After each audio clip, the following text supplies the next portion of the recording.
Alléluia, alléluia, bien-aimés dans le Seigneur, je vous salue au nom de Jésus-Christ de Nazareth. J'espère que vous allez bien, moi de ma part, je vais bien par la grâce de Dieu. Aujourd'hui, j'ai un message à partager avec tout le monde et j'espère que ce message sera une bénédiction dans notre vie. J'espère que vous l'écoutez et les pratiquer. Et sans tarder, le message, c'est l'amour avec les autres. Quel est ton amour avec ton prochain? Tu dis que tu es chrétien. Est-ce que tu marches selon la parole de Dieu? Est-ce que tu marches selon la loi de Dieu? Est-ce que tu marches selon le commandement de Dieu? Est-ce que tu marches selon la volonté de Dieu? Il veut parler de l'amour, pas notre amour envers Dieu, mais notre amour envers les autres. Si tu es chrétien, tu dis que tu crains Dieu, mais tu ne montres pas ton amour envers les autres, tu as échoué. Aujourd'hui, beaucoup de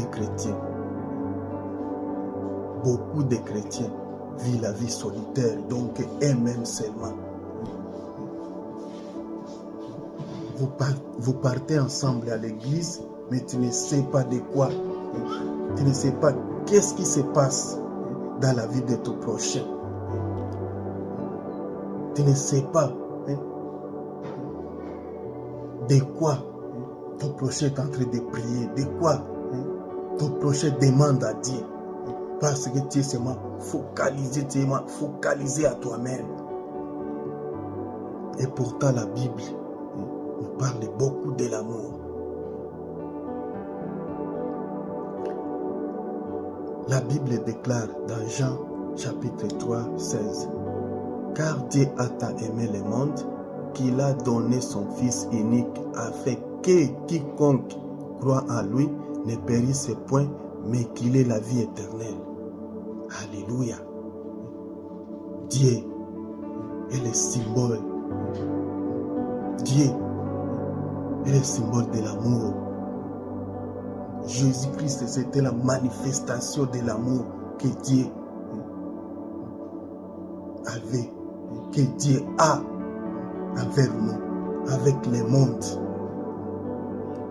Mais aujourd'hui, beaucoup de chrétiens ne pratiquent pas ça. Aujourd'hui, beaucoup de chrétiens, ils pensent seulement à eux-mêmes. Aujourd'hui, beaucoup de chrétiens ne s'occupent pas des problèmes des autres.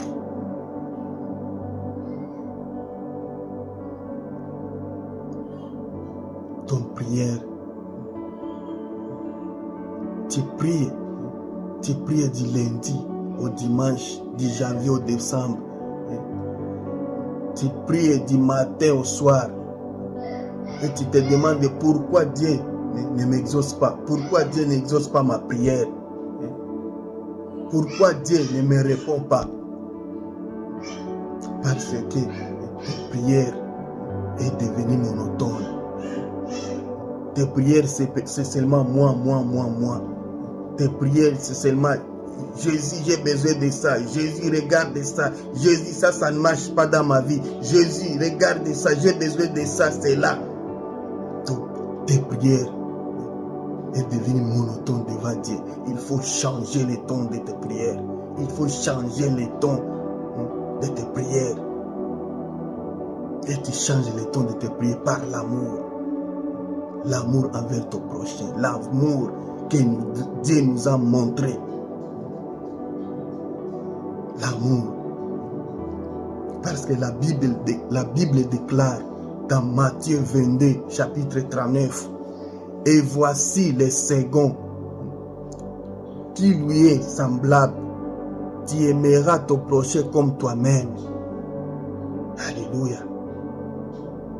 L'amour que tu as toi-même, il faut aussi le montrer au prochain. Il faut aussi aimer ton prochain comme tu t'aimes. Parce que quand tu t'aimes, quand tu aimes ton prochain comme tu t'aimes, tu vas avoir le temps d'écouter ton voisin. Tu vas avoir le temps de parler avec lui ou elle. Tu vas avoir le temps de prendre 15 minutes, 20 minutes, de prier pour les requêtes des autres.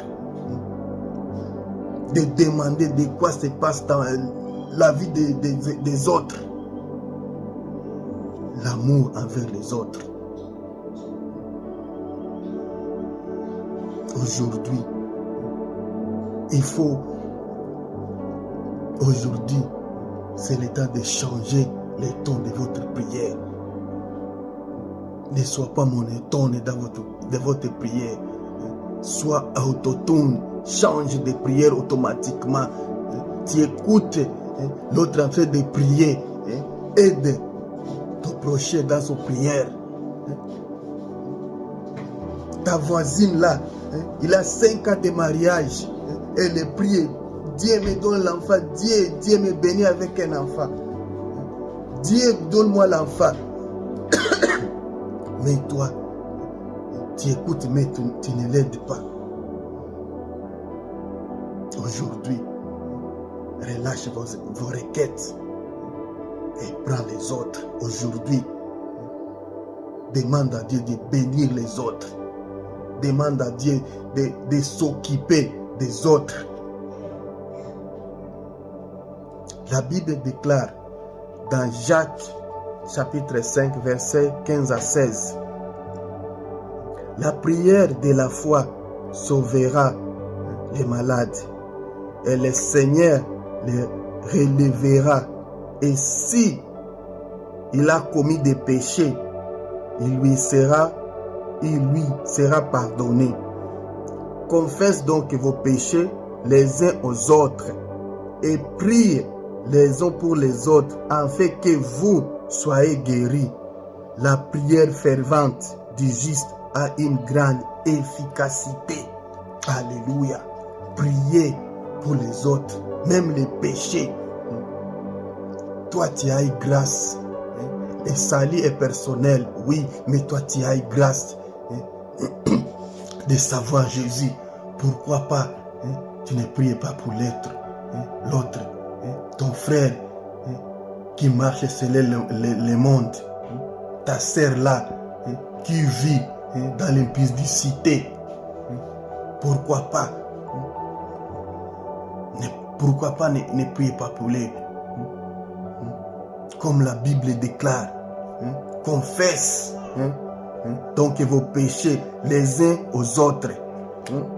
Ce n'est pas seulement devant Dieu tu peux confesser tes péchés. Mais il faut aussi prier pour les autres. Que Dieu leur pardonne leurs péchés. Et enfin, que vous soyez guéris. Donc ta prière, ça a une grande capacité. La prière fervente du juste a une grande efficacité. Donc si tu pries avec courage, tu pries comme Anna, la femme d'Elkana. Elle priait avec douleur. Montre ça dans tes prières. Montre ça dans tes prières pour les autres, pas seulement pour toi-même. La prière du juste. Si tu es en Jésus, par la grâce, tu es juste devant Dieu. Et ton prière, la prière fervente du juste a une grande efficacité. Donc ça peut bouger le trône de Dieu. Prie avec courage, prie avec force, prie avec amour.